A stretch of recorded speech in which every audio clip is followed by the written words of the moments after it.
रंग दे चुनरिया अपने ही रंग में, अपने ही रंग में रंग दे चुनरिया,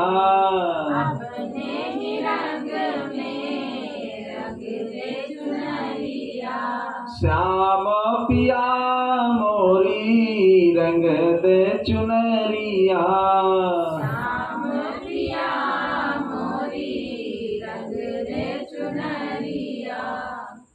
फिर देखिए महाराज श्री कृष्ण कहते हैं कि अगर हम तुम्हारी चुनर को न रंगे तो तुम क्या करोगी। तो देखिए मीरा क्या कहती है कि बिना रंगाए मैं घर नहीं जाऊंगी,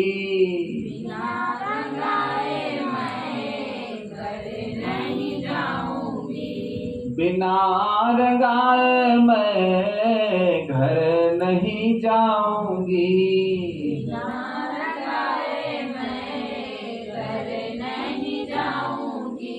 अभी तह जाए चाहे सारी उमरिया,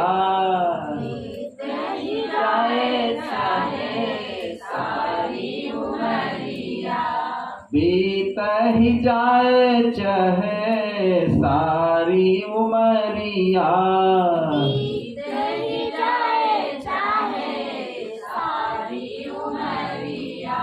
श्याम पिया मोरी रंग दे चुनरिया,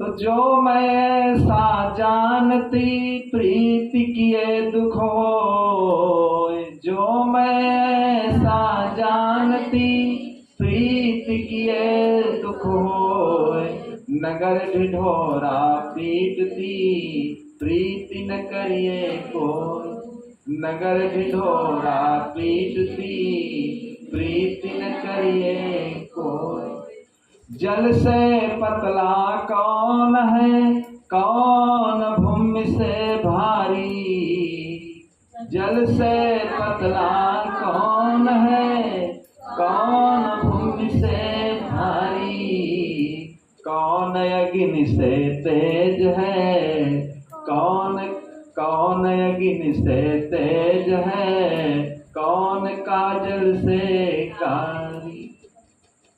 इसके उत्तर में देखिए क्या कहते हैं कि जल से पतला ज्ञान है, जल से पतला ज्ञान है पाप भूमि से भारी, जल से पतला ज्ञान है पाप भूमि से भारी, और क्रोध अग्नि से तेज है, क्रोध अग्नि से तेज है कलंक काजल से कारी, क्रोध अग्नि से तेज है कलंक काजल से कारी।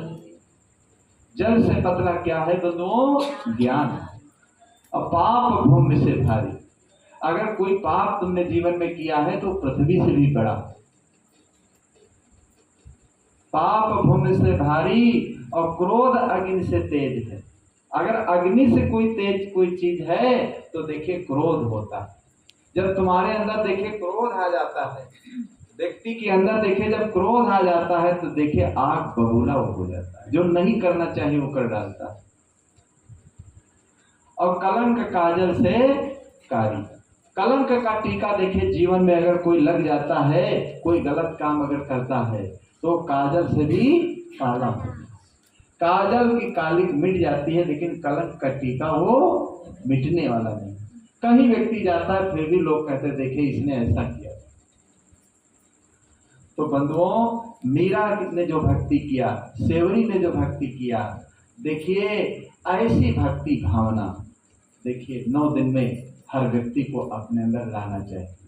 केवल ऐसा नहीं कि 9 दिन ही केवल ऐसा करो फिर 9 दिन के बाद सब खत्म कर, उससे कुछ प्राप्त होने वाला नहीं। तो 9 दिन में तो भाई भक्ति करना ही चाहिए, लेकिन 9 दिन के बाद जो 12 महीने होते हैं तो क्या वो खराब है? उसमें भी अपने जीवन का सुधार विचार रखो, सुधार और विचार रखो और अच्छी चीजों को खाओ। नवरात्रि खत्म होने के बाद ये संकल्प ले लो, अगर मांस खाते हो, शराब पीते हो तो मत खाना, तो समझ लो उसी व्यक्ति की सच्ची नवरात्रि हो। अगर नवरात्रि के बाद फिर वही दुष्कर्म वो करने लगा तो सच्ची नवरात्रि उसकी नहीं। सारे विकारों को त्याग करने के लिए सारे सिस्टम बनाए गए हैं कि हमारे अंदर के सारे विकार मिट जाएं, हमारे अंदर के सारे दुर्गुण मिट जाएं, हमारा जीवन स्वच्छ और पवित्र हो जाए। लेकिन लोग देखिए इन सब चीजों को समझते नहीं, इसमें मेहनत है,